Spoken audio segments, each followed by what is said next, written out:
The wind on the rooftop of the 30th floor stung my cheeks. The phone felt cold in my hand. It was time. I dialed that number I knew by heart, my husband Michael's. The one who answered the phone was his lover, Nicole. Mr. Davis is in a meeting. Her voice was sickeningly sweet. After 2 years, it was still the same excuse. I smiled, a cold smile seeping through the receiver. Let him take the call, or I'll jump from here. Today, this play, it's my turn to direct. The wind on the rooftop of the 30th floor stung my cheeks. The phone felt cold in my hand. It was time. I dialed that number I knew by heart, my husband Michael's. The one who answered the phone was his lover, Nicole. Mr. Davis is in a meeting. Her voice was sickeningly sweet. After 2 years, it was still the same excuse. I smiled, a cold smile seeping through the receiver. Let him take the call, or I'll jump from here. There was silence on the other end for a few seconds. Then Nicole's panicked voice. You, don't scare me. Do I look like I'm trying to scare you? I pointed the phone camera down into the bottomless abyss. The wind howling. I'll give you 10 seconds. If Michael doesn't appear in the video, then get ready to watch the live broadcast. Nicole's voice was choked with tears. Michael, she's going to jump. Soon, the video call was answered, and Michael's face appeared on the screen, the face I once loved deeply, now filled with shock and impatience. Ava, what are you doing? Get down now, he shouted. I adjusted my expression, and instantly tears poured down like rain. Michael, why won't you come home? I cried out, my voice choked. It's been 2 whole years. Do you not want Leo and me anymore? Michael on the screen furrowed his brows, his eyes flickering. He was clearly stunned by my actions. Nicole beside him looked pale, biting her lip tightly. Very good. This is exactly the effect I wanted. Of course, I would never really jump down. The endurance of these past 2 years has already hardened my cowardice into solid ice. Today's act is just the first step of the revenge plan.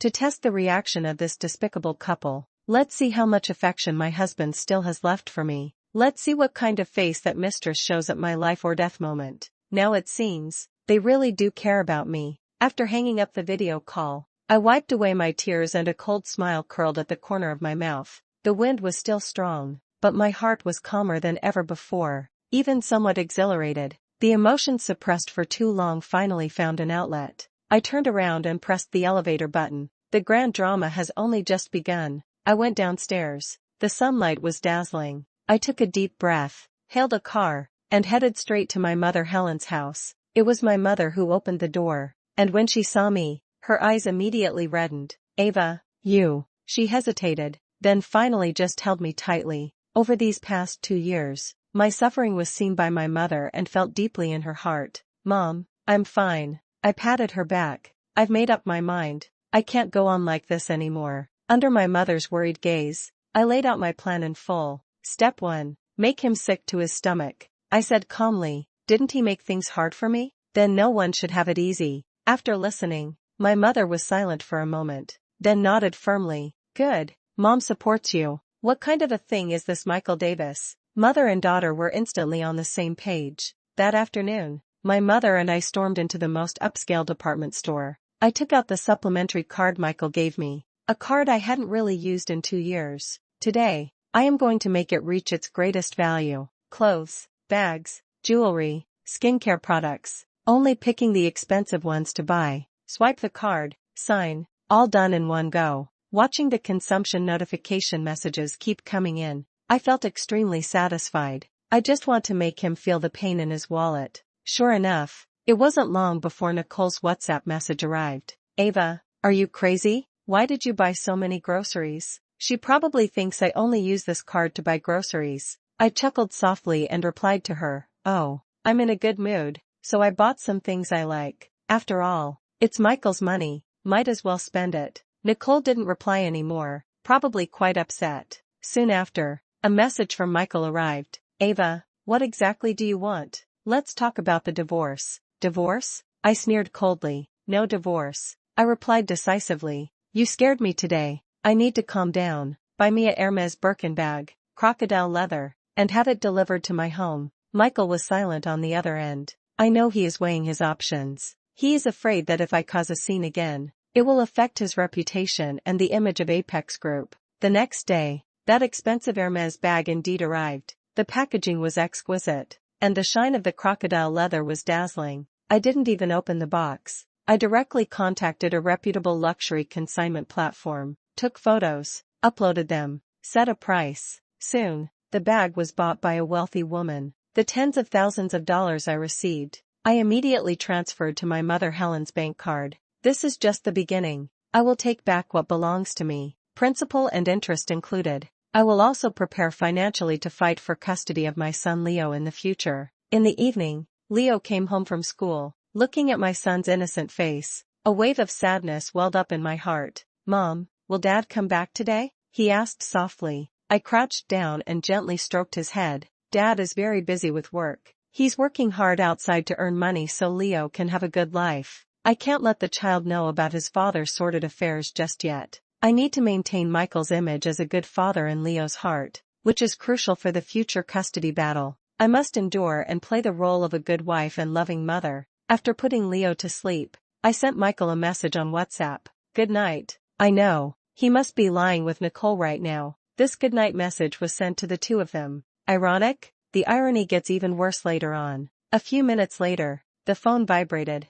It was from Michael. A video. In the video, he and Nicole were cuddling intimately on the sofa. Nicole wore a sexy nightgown and smiled provocatively at the camera. Michael raised his glass and said to the camera, "Ava, look closely, this is my life." Blatant flaunting and provocation. I expressionlessly turned off the video and tossed the phone aside. My chest felt as if it were being repeatedly beaten by a blunt object, the pain long since numbed. The countless days and nights over the past 2 years have been filled with similar torments. His late returns, the scent of his cologne, the ambiguous messages on his phone, Nicole's occasional provocations. Each time felt like a slow death. Why do I endure it? First, because of Leo. I don't want the child to grow up in a broken family. Second, because of money. I have been a full-time housewife for many years, long disconnected from society, without independent financial means. Divorce? How would I support myself and the child? I still remember how his parents favored their son, forcing me to sign that extremely unfair prenuptial agreement, almost giving up all rights to the division of property after marriage. They were certain that I wouldn't dare to divorce,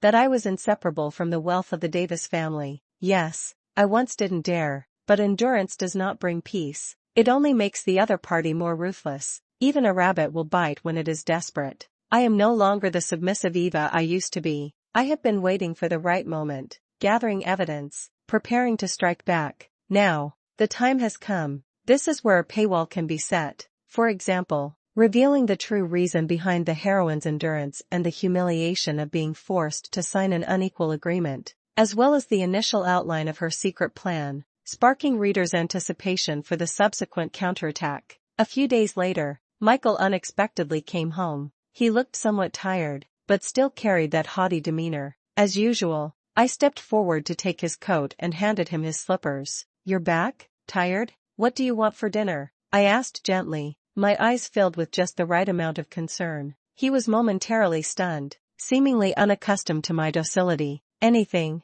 he replied dismissively, heading straight to the study. I followed behind him, pretending to ask casually, "Has the company been busy lately? How is Miss Nicole? The last time I saw her on video, she didn't look well." Michael's steps faltered, and he glanced back at me, his eyes filled with complexity. "You don't need to worry about company matters," he said vaguely. That night, I deliberately left the study door slightly ajar. Sure enough, I heard Michael lowering his voice to make a phone call. All right. Stop messing around. Didn't I just come back?" "Her? She seemed a bit strange today." Got it. Next week. I'll try to come back next week." It was Nicole calling. It sounded like their relationship was still close, but small cracks were beginning to appear. Nicole was clearly displeased with Michael coming home. Good. My plan is working. I walked into the study holding a cup of hot tea. "Michael, have some tea to refresh yourself." I gently placed the cup by his hand, lowering myself in a humble manner. He glanced at me without saying a word, then picked up his teacup and took a sip. I took the opportunity to sit on the chair beside him, hands folded on my lap, looking fragile and submissive. "Michael, I know I was wrong before, always causing trouble with you." I lowered my head, my voice tinged with a hint of grievance. "It won't happen again. As long as you can come home to see Leo more often, I'll be satisfied." He seemed somewhat moved and slowed his tone. The company is indeed busy. I know you've been working hard. I looked up, my eyes slightly red. Can we try to go back to how things were? Even if you come back 3 days a week to spend time with Leo, that would be enough. Michael remained silent, seemingly deep in thought. After a long pause, he finally spoke. I'll try. Next week, I'll come back for 2 days. Halfway there, I sneered inwardly. Michael, you will never know that the obedient wife you see in your eyes at this moment is actually thinking about how to completely destroy you. The weakness and obedience I show are merely to lower your guard, leading you step by step into the trap I have set for you. After seeing Michael off, my phone immediately received a WhatsApp message from Nicole. Another video. This time it was a scene of her and Michael eating at a restaurant, the two acting affectionately. Nicole even deliberately leaned her face close to Michael's and gave him a kiss. Ava, Michael said he feels more relaxed being with me, full of provocation. I looked at the screen, my fingers flying as I quickly typed a reply. Thank you for your hard work. 3 words, full of meaning.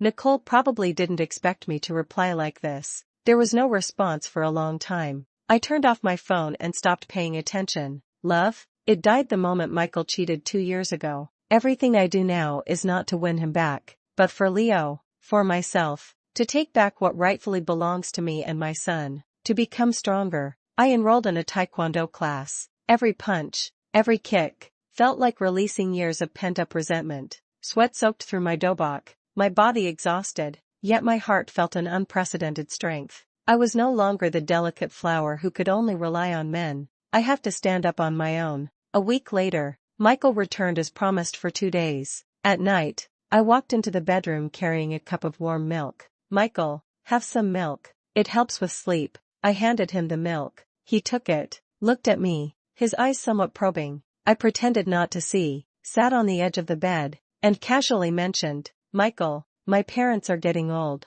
The apartment they live in now is on a high floor with no elevator, so going up and down is inconvenient. You see, Michael frowned. What do you want to do? I want to get them a new place with an elevator. It doesn't have to be bigger, just smaller is fine. The main thing is convenience. I said cautiously, do you think it's possible? He seemed to be in a good mood. Perhaps my docility had lowered his guard. All right, it's a small matter. He waved his hand. You take a good look and tell me. I'll have the finance department make the payment. I was delighted and immediately struck while the iron was hot. Thank you, Michael, you are so good to my parents. I leaned over and kissed him on the cheek. Then, I took out my phone and dialed Nicole's video call. The call connected quickly, and Nicole's face twisted with jealousy appeared on the screen. I deliberately turned the camera towards Michael, who was leaning against the headboard in his pajamas, drinking milk. Miss Nicole, sorry to bother you, I said sweetly. I just wanted to tell you that Michael is at my place tonight.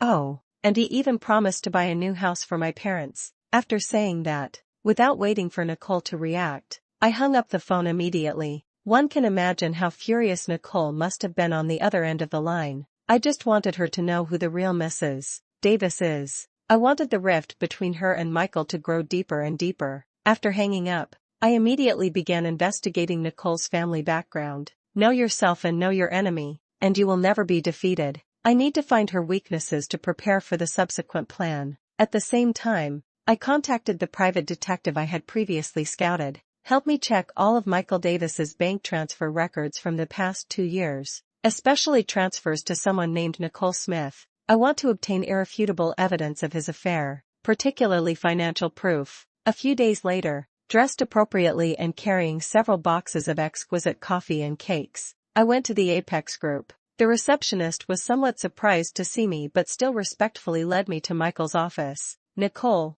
as Michael's special assistant, was also in the office. When she saw me, her expression stiffened. Mrs. Davis, she forced a smile. Miss Nicole, thank you for your hard work. I placed the coffee and cake on her desk with a smile. I brought you some afternoon tea. I glanced around the office. The decor was luxurious, and the location was prime. All of this was built on the early investments my father and I made in the company. Now, it had become a place where he mingled with his lover. I suppressed the hatred in my heart and turned to Michael. Michael, about what we talked last time, coming back 3 days a week, have you thought it over? Michael glanced at Nicole, feeling a bit embarrassed. Nicole's expression grew even more unpleasant. Starting next week. I'll try, Michael said vaguely. Thank you, Michael. I smiled again with a look of gratitude. Before leaving Michael's office, I brought up the matter of my parents' house again. The house has been mostly inspected. It will probably cost about $1.5 million.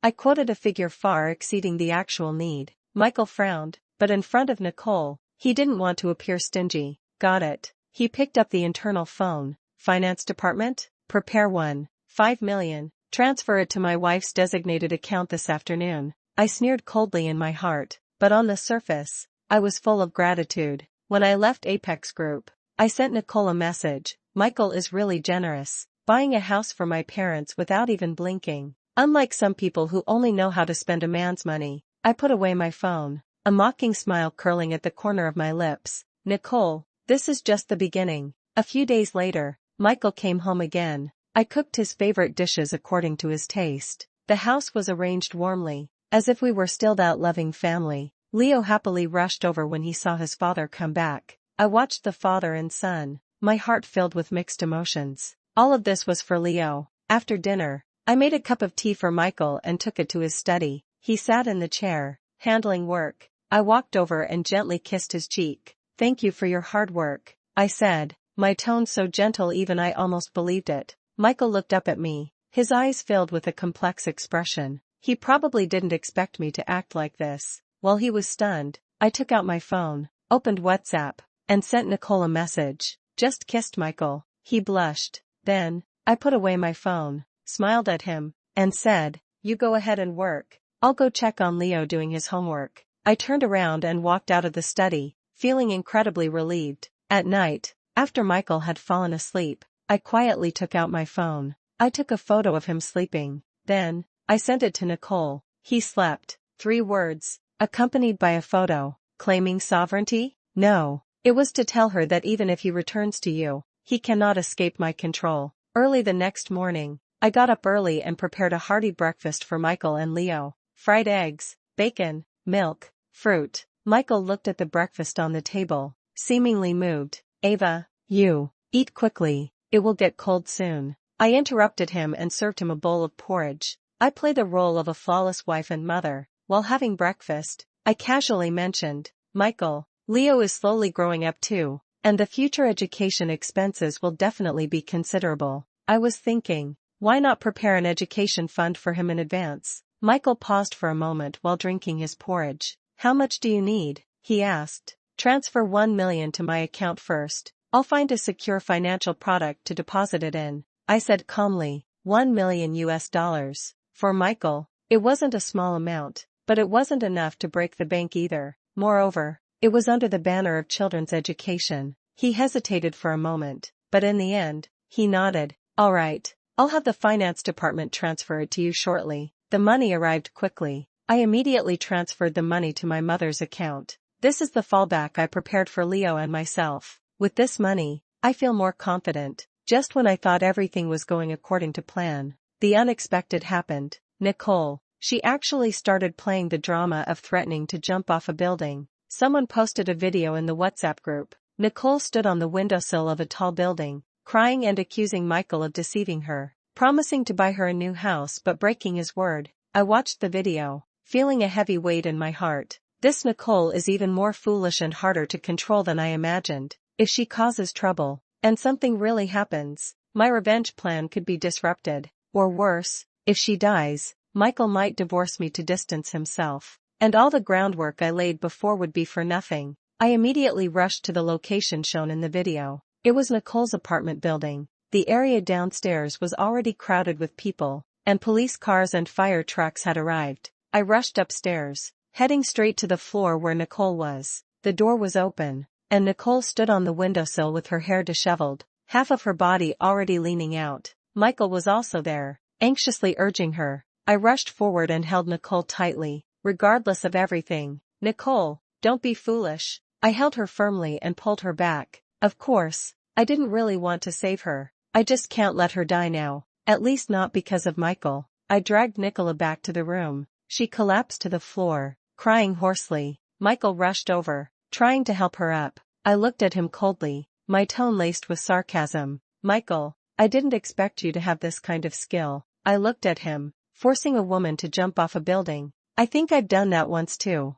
The moment I said that, Michael's face instantly darkened. He probably didn't expect me to bring up that matter in front of Nicole, and Nicole, because of my words, cried a little less and looked at us curiously. I ignored their reactions and continued with my plan. Michael, the school district for this house isn't good, I said calmly. For Leo's convenience in going to school later, we need to move to a house in a better school district. Michael hadn't yet recovered from the shock earlier. A school district house? Isn't it fine living here now? Of course not, I said firmly. Besides, I want to sell this house and buy a school district house. I looked at him and said word by word, for the newly bought school district house, I want to put Leo's name on it. This is the crucial step for me to transfer the property. If Michael agrees to put the new house under our son's name, it will be very difficult for him to take back this property. Before Michael could object, my phone rang. It was a message from the private detective. Mrs. Davis, I found that Nicole Smith's father recently received a large transfer, about $500,000. It is speculated that Mr. Davis made this payment to appease Nicole. $500,000? Michael is really willing to spend big on Nicole. This money can just serve as one of the pieces of evidence for my accusation that he is transferring marital assets. I looked at Michael, sneering in my heart. Now, I hold more and more chips in my hand. I decided to speed up the progress. I asked Michael to come home again. This time, in front of Leo, I began to complain about Michael being away from home, both intentionally and unintentionally. Dad is always busy and can't play with Leo. Dad seems to prefer staying outside more. I planted seeds of doubt in the child's heart, laying the groundwork for a future custody battle. Michael came home. He probably sensed the undertone in my words and began trying hard to impress Leo, playing games with Leo, telling Leo stories. I looked at his clumsy appearance, feeling nothing in my heart.